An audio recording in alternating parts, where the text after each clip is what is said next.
नमस्कार मंडळी. मी शीतल माझ्या यूट्यूब चॅनलमध्ये तुमच्या सर्वांचं सहर्ष स्वागत करत आहे. आणि ठरलं तर मगचा आजचा एपिसोड फायनली जबरदस्त दाखवला आहे. आणि आज खूपच छान दाखवलेला आहे. प्रियाने आणि साक्षीने शेवटी कबूल केलं की गुन्हा हा त्यांनीच केलेला असतो. तर आपण पाहत आहोत की कालच्या एपिसोडमध्ये असं दाखवलेलं असतं की ते जे नोटा आहेत त्याच्यावरती प्रियांचे पण ह्याचे ठसे उमटलेले असतात. तर त्यावेळेस ना अर्जुन ते सगळे फॉरेन्सिक रिपोर्ट जे काय आहेत ते सबमिट करतो कोर्टामध्ये. तर त्यावेळेस ना रविराज काका उठतात आणि म्हणतात की नाही, हे सगळं अर्जुन सुभेदार तुम्ही असं विदाऊट पुराव्याशिवाय तुम्ही काहीच प्रूव्ह करू शकत नाही. तर ते म्हणतो की हे जे काही पुरावे आहेत हे फॉरेन्सिक केलेले आहेत. तर त्यावेळेस ना रविराजांना काहीच बोलता येत नाही आणि रविराज परत ना खाली खाली बसतात. त्यावेळेस दामिनीला खूप छान वाटत असतं, कारण की सगळं हे प्रियावरच शिकते आणि साक्षी यातून निर्दोष मुक्तता होते. त्यामुळे अर्जुन पुढे म्हणत असतो की याचा अर्थ असा आहे की हा सगळा जो काही खून आहे तो प्रिया मधुकर उर्फ तन्वी सुभेदार यांनी केलेला आहे. ना का तो साक्षीने केलेला आहे, ना तो मधुभाऊंनी केलेला आहे. त्यावेळेस ना परत रविराज उठतात, म्हणतात ऑब्जेक्शन, तुम्ही ह्या असं बिनबुडाचे आरोप करू शकत नाही. तर त्यावेळेस ना अर्जुन म्हणतो की ॲडव्होकेट केलेदार, मला माहीत आहे की मी पुराव्यांशिवाय कोणतेही आरोप करत नाही. तर त्यावेळेस ना अर्जुन प्रियाला खूप म्हणत असतो की नाही, हे सगळं तूच केलेलं आहे, तुझ्या हाताचे ठसे आहे, तुला मालामाल व्हायचं होतं म्हणून तू हे सगळं करत होतीस, सगळं तू हेच केलेलं आहे. आणि असं करून तुला मधुभाऊंना पण मारायचं होतं, पण पिस्तोलात एकच गोळी असल्यामुळे तू फक्त ती विलासवरती झाडली आणि हे केलं, मधुभाऊंना बेशुद्ध केलं. तर त्यावेळेस ना प्रिया म्हणत असते, अर्जुन तू काही पण कसा बोलतोयस, मी केलेलंच नाही. तर प्रिया शेवटपर्यंत कबूलच होत नसते. ज्यावेळेस ना अर्जुन खूप जोर देऊन विचारतो, त्यावेळेस ना तिला आता कळतं की आता हे सगळं आपल्यावर येणार आणि साक्षीच्या गुन्ह्याची शिक्षा आपल्यावर येणार. त्यावेळेस ना प्रिया म्हणते की मोठ्याने ओरडायला लागते, नाही नाही नाही, हे सगळं मी केलेलं नाही, हा खून मी केलेला नाही, हा खून साक्षीने केलेला आहे आणि मी माझ्या स्वतःच्या डोळ्यांनी बघितलेला आहे.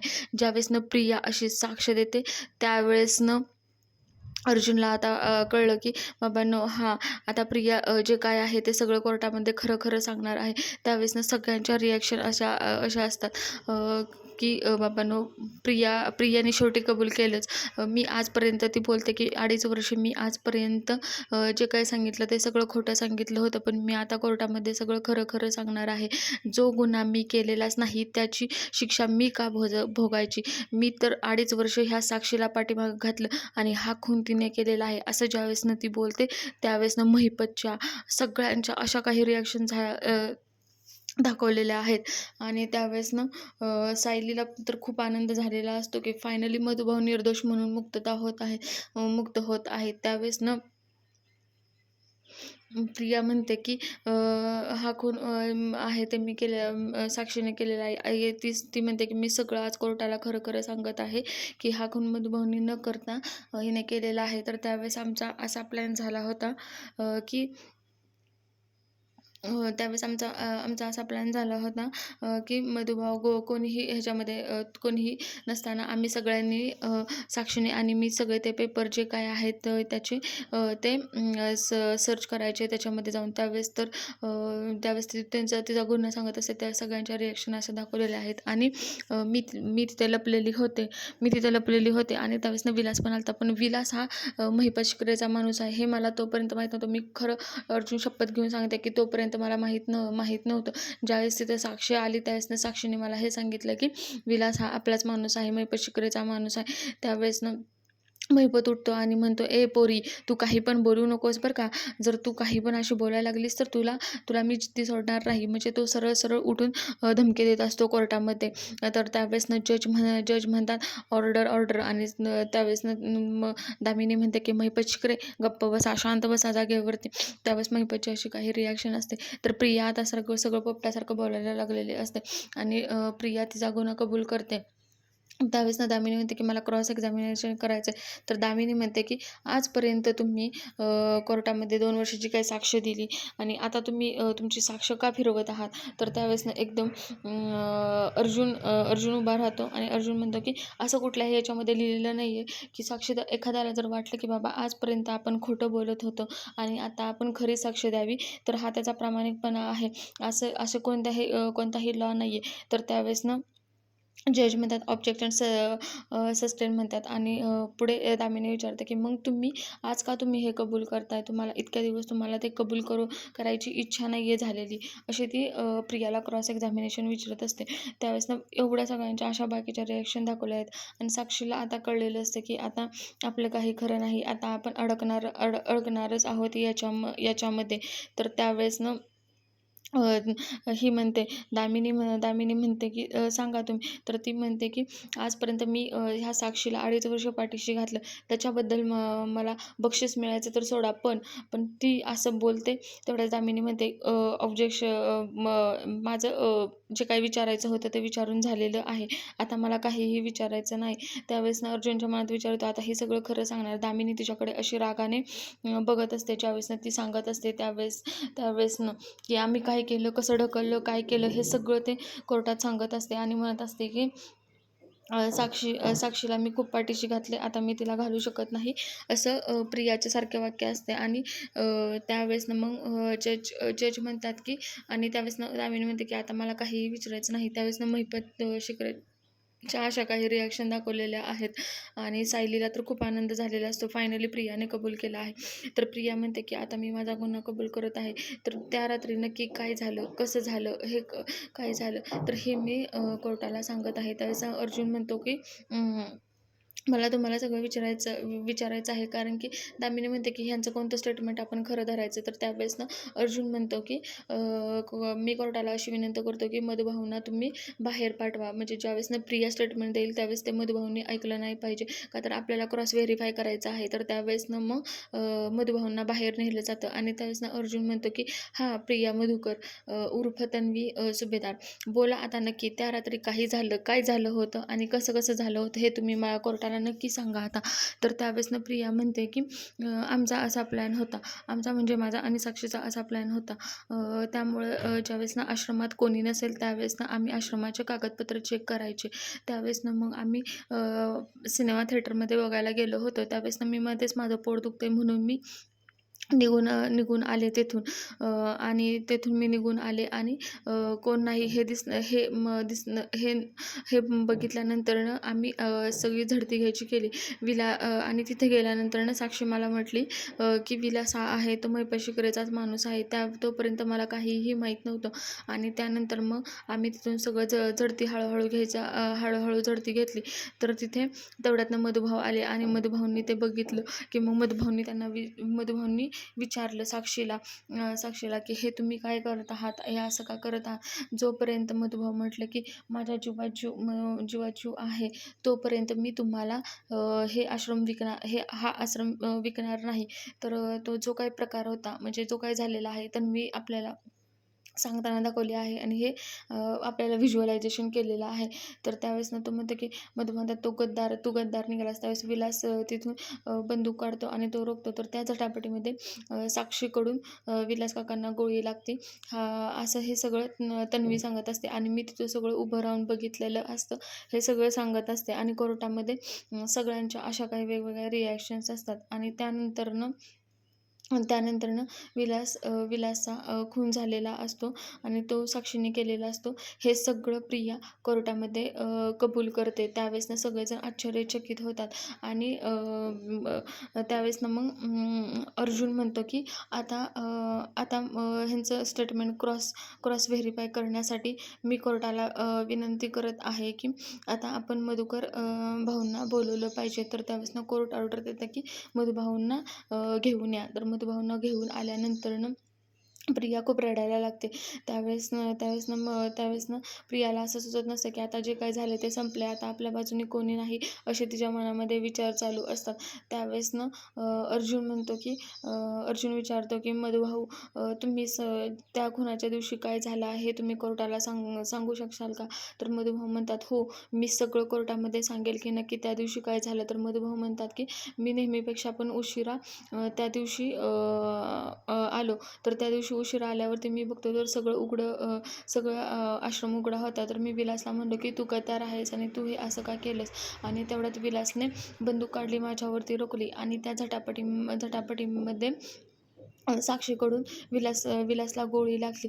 हे जेव्हा सगळेजण ऐकतात त्यावेळेस ना सगळ्यांना आश्चर्यचकित होतं की नक्की हे केले काय? तर गोळी मी नव्हती झाडली, तर विलासने गोळी झाडलेली होती.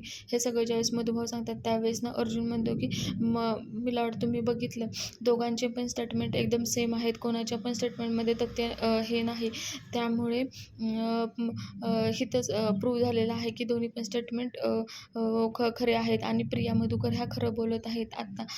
तर मग तो म्हणतो की मला साक्षी शिर्के यांना क्रॉस क्वेश्चन करायचे आहे, तर तुम्ही त्यांना बोलवण्याची परमिशन द्यावी. प्रिया तिकडे जाऊन तिच्या वडिलांच्या शेजारी तिकडे बसायला लागलेली असते. तर अर्जुन म्हणतो, नाही नाही, तन्वी तिकडे नाही, तर गुन्हेगारांची जागा इकडे आहे, तर तुम्ही जाऊन इकडे बसा. त्यावेळेस ना रविराज काकांना खूप म्हणजे खूप वाईट वाटत असते. किती जर केली तर ही त्यांची मुलगी असते. ज्यावेळेस ना मग साक्षीला कोर्टामध्ये उभा केलं जातं त्यावेळेस ना अर्जुन तिला म्हणतो की मी तुम्हाला एक शेवटची संधी देतोय. तुम्ही तुमचा गुन्हा कबूल करता का? तुम्ही सांगचाल का कोर्टाला की हा खून तुम्ही केलेला आहे? तर त्यावेळेस साक्षी पहिल्यांदा काहीच बोलत नाही. परत अर्जुन दुसऱ्यांदा म्हणतो की तुम्ही कबूल करताय का तुमचा गुन्हा? तर त्यावेळेस ना जज म्हणतात की साक्षी शिर्के, तुम्हाला अर्जुन सुभेदार काहीतरी प्रश्न विचारत आहेत, तर तुम्ही त्याचं उत्तर द्या. तुम्ही असं शांत बसू नका. तर त्यावेळेस ना साक्षी सगळं धैर्य एकवटते, म्हणते, हो, मी मान्य करते, हा खून मी केलेला आहे, विलासचा खून मी केलेला आहे. पण असं ती कोर्टामध्ये सांगते. त्यावेळेस ना सगळ्यांच्या अशा रिॲक्शन्स असतात. सगळ्यांना काही समजत नसतं की नक्की कोर्टामध्ये चाललेलं आहे काय? पण साक्षी म्हणत असते की साक्षी महिपतला तर असं समजतच नसतं की आता काय करावं आपण म्हणून. तर जज म्हणतात, बरं, जे काय झालं ते तुम्ही सगळं व्यवस्थित सांगा असं. तर त्यावेळेस म्हणते, मग त्यावेळेस ना ही म्हणत असते, साक्षी म्हणत असते की मी हा खून केलेला आहे, मी हे मान्य करते, पण त्या खुनामध्ये मला प्रियाने साथ दिलेली आहे. असे ती म्हणते की ज्यावेळेस ना माझ्याकडून हा खून झाला, ज्यावेळेस ना हा मी खून केला होता, तर त्यावेळेस ना तो माझ्याकडून म्हणजे मी काही जाणून बुजून हा खून केला नव्हता. मी ह्या हातांनी खून केलेला आहे. पण मी तो जाणून बुजून केला नव्हता. तो माझ्याकडून चुकून घडलेला होता आणि प्रियाने त्यात मला साथ दिली. प्रियाने त्यावेळेस मला म्हटलेलं असतं की म्हणते की बाबा ठीक आहे, तुझ्याकडून आता हा खून झालेला आहे तर आहे, मी तुला ह्याच्यामध्ये पूर्ण मदत करेल आणि त्याच्यावरचे सगळे जे काही पुरावे असतात ते मला मिटवण्यासाठी प्रियाने मला मदत केलेली आहे. हीच ती प्रिया आहे की तिथं खून झाल्यानंतरनं ती मला बोललेली असते की याच्यामध्ये मी तुझं नाव येऊन देणार नाही, मी हे सगळं मिटवेल, असं मला तिने बोललेले असते. पण मी तुझ्यासाठी हे जे काय करते तू हे लक्षात ठेव साक्षी, असं ती मला त्या टायमिंगला बोललेली असतेच. त्यावेळेस ना प्रियाच्या अशी काही रिॲक्शन असते, कारण तिला आता माहीत असतं की या गुन्ह्याची शिक्षा आपल्याला पण मिळणार आहे. आणि महिपतला तर असं काही समजतच नसतं की नक्की काय करावं. आणि सायली अशी प्रियाकडे बघत असते. त्यावेळेस ना साक्षी म्हणत असते की प्रियाने मला तर खूप म्हणजे मदत केली. मग तिनेच त्याच्या हातावरचे फिंगरप्रिंट पुसलेले असतात. मधुभाऊंना तिनेच बेशुद्ध केलेलं असतं आणि त्यांच्या फिंगरप्रिंट पुसून त्यांचे फक्त फिंगरप्रिंट त्याच्यावरती घेतलेले असतात. ह्या सगळ्या गोष्टी तिथं झालेल्या असतात. अशी साक्षी तिच्या गुन्ह्याची कबुली देत असते. त्यावेळेस ना प्रियाला समजतच नसतं की आता नक्की आपण करायचं तरी काय. तर त्यावेळेस ना अर्जुन म्हणतो, की "माय लॉर्ड, तुम्ही ऐकलं सगळं जे काही आहे, हे सगळं हे अशा पद्धतीनं झालेलं आहे." तर साक्षीला म्हणत असतो, की तो साक्षीला परत विचारत असतो, की "नक्की जे काही तुम्ही हे जे सांगत आहात, हे जे काही आहे, तुम्ही हे 2.5 वर्ष का तुम्ही लपवलं?" तर ते म्हणलेले असते, की "मला प्रिया ह्याच्यामध्ये मदत करणार म्हटलेली असते. त्यामुळे मी ह्याच्यामध्ये बिनधास्त राहिलेली असते." तर त्यावेळेस ना अर्जुन कोर्टामध्ये म्हणतो, की "माय लॉर्ड, माझी अशी मी असं कोर्टाला सांगू इच्छितो, की जे काही आता तुमच्यासमोर आलेलं आहे, म्हणजे साक्षीने तिचा गुन्हा कबूल केलेला आहे. तर तुम्ही याचं हे करून या दोघींना तुम्ही अशी जी काही शिक्षा असेल ती तुम्ही द्यावी." असं अर्जुन कोर्टामध्ये बोलत असतो. त्यावेळेस ना जज म्हणतात, की मिसेस देशमुख आणि सुभेदार, तुम्ही तुमचे क्लोजिंग स्टेटमेंट घ्या. तर तेवढ्यात ना प्रिया उठते आणि जाते रविराजांकडे. "बाबा, मला यातून वाचवा, मी काही केलेलं नाही, मी मी गुन्हा केलेला नाही." अशी तशी ती म्हणत असते. त्यावेळेस रविराज त्याकडे बघत पण नाही, तिला हाताने असं फक्त म्हणतात, "तू जा, इथून जा." म्हणजे ते तिच्याकडे बघत सुद्धा नसतात. मग ते त्यानंतर मधुभाऊंकडे जाते. "मधुभाऊ, तुम्ही मला मुलीप्रमाणे वाढवलं, पण मी तुमच्या वरती गुन्हा लागला. मला वाचवा ना, मला वाचवा ना, मला तुम्ही माफ केलं असं म्हणा ना, मला वाचवा ना, वाचवा ना." म्हणजे ती इतकी जीवाच्या आतंकाने, कारण तिला माहीत असतं, की आपल्याला आता काही ना काही शिक्षा होणार आहे. "मला माफ करा, माफ करा. मी तुमचे पाय धरते." असं पण मधुभाऊ पण तिच्याकडे बघत नसतात. त्यावेळेस ना जज साहेब म्हणतात, की "ॲडव्होकेट किल्लेदार, तुम्ही तुमच्या आशिलाला सांगा, नाहीतर याचं गंभीर म्हणजे याची शिक्षेमध्ये कोर्टाने याच्या शिक्षामध्ये काही ना काही हे होईल." तर त्यावेळेस ना रविराज तर पूर्ण हातात झालेले असतात, कारण की त्यांना विश्वास बसत नसतो, की त्यांची मुलगी एवढी खोटं बोललेली आहे. तरी दामिनीला पण असं माहीत असतं, की आता आपण हे केस हरलेलो आहे. तर जज परत एकदा म्हणतात, की "ॲडव्होकेट किल्लेदार, तुम्ही तुमच्या आशिलाला सांगा." तर मग त्यावेळेस ना रविराज काहीच न बोलतात. मग प्रियाला कळून जातं. तर प्रिया जाऊन तिच्या जागेवरती बसतात आणि त्यावेळेस ना मग जज म्हणतात, की मिसेस देशमुख आणि मिस्टर सुभेदार, तुम्ही तुमची क्लोजिंग स्टेटमेंट द्या. तर त्यावेळेस ना दामिनी म्हणते, की "मान्य आहे, की साक्षीने गुन्हा केलेला आहे, पण तिने तिच्या तोंडाने कबूल केलेला आहे. तर मी कोर्टाकडे एवढीच मान्यता करते, की तिला कमीत कमी शिक्षा तुम्ही द्यावी." आणि असं ती क्लोजिंग स्टेटमेंट तिचं करते. तर त्यानंतरनं मग अर्जुनला म्हणतात, की "सुभेदार, तुम्ही तुमचे क्लोजिंग स्टेटमेंट आता द्या." तर त्यावेळेस ना अर्जुन म्हणतो, की मग बरखास्त करणे, आश्रम घेणे आणि एवढा मोठा गुन्हा करणे, ह्या सगळ्या गोष्टी करणे आणि त्याच्यामध्ये एकमेकांना साथ देणे आणि त्याच्यावरचे फिंगरप्रिंट पुसणे, ह्या सगळ्या गोष्टी करणे, हे इतकं क्रिमिनल माइंडच्या ह्या दोघी पण आहेत.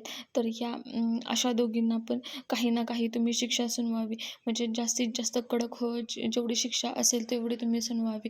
म्हणजेच यानंतरनं असं कोणी करण्याचा प्रयत्न करणार नाही, असं अर्जुन सुभेदारने क्लोजिंग स्टेटमेंट दिलेलं असतं. तर त्यावेळेस ना प्रियाचे काही असे रिॲक्शन्स असतात, तिला काही समजत नसतं, की आता मी करू काय? तर मग मधुभाऊंच्या पण अशा रिॲक्शन्स असतात आणि मग कोर्ट म्हणते, की "ठीक आहे, याचा विचार मी नक्की करतो." तर त्यावेळेस ना मग त्यावेळेस ना मग अर्जुन त्याच्या जागेवरती खाली जाऊन बसतो. रविराजांना तर काही कळतच नसतं, की बाबा आपली एवढी पोरगी असून सुद्धा ती किती जरी केलं तरी ती त्यांची मुलगी असते. त्यामुळे त्यांना तिची दयाही वाटतच असते.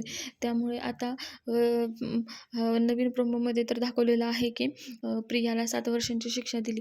पण साक्षीला नक्की कोणती शिक्षा मिळाली हे काही अजून त्यांनी आऊट केलेलं नाही. तर त्यासाठी आपल्याला उद्याचा एपिसोड बघावा लागणार आहे. तर आजच्या एपिसोडमध्ये जज म्हणतात, की सगळे साक्षी पुरावे येतात आणि गुन्हेगारांनी त्यांचे गुन्हे पण कबूल केलेले आहे. हे पाहता हे कोर्ट यांना अशी शिक्षा सुनावत आहे आणि इथंच त्यांनी खूप मोठा पॉज घेतलेला आहे आणि हा जो काही विलास खटला गाजलेला होता 2.5 वर्षांच्या नंतरनं आज ही शिक्षा सुनावली जाते. एवढंच म्हणते आणि एवढ्यावरच इथे आजची मालिका संपवलेली आहे. तर या मालिकेचा जो काही उद्याचा एपिसोड आहे, उद्याचा जो काही रिव्ह्यू आहे, त्याचा मी माझ्या यूट्यूब शॉर्ट्समध्ये चॅनलमध्ये दिलेला आहे. तर तुम्ही तिकडे नक्की जाऊन बघा. तर आता आपण उद्या बघूया ह्या ह्या ह्या दोघींना नक्की काय शिक्षा दिली. प्रियाला तर 7 वर्षांची तर शिक्षा झालेलीच आहे. पण नक्की साक्षीला जन्मठेप झाली, फाशी झाली का काय झाली, हे बघण्यासाठी आपण उद्याची वाट बघूया. जर तुम्हाला माझ्या आवाजामध्ये जर तुम्हाला असेच एपिसोड ऐकायला आवडत असतील तर माझ्या चॅनलला तुम्ही नक्की लाईक करा, शेअर करा आणि सबस्क्राईब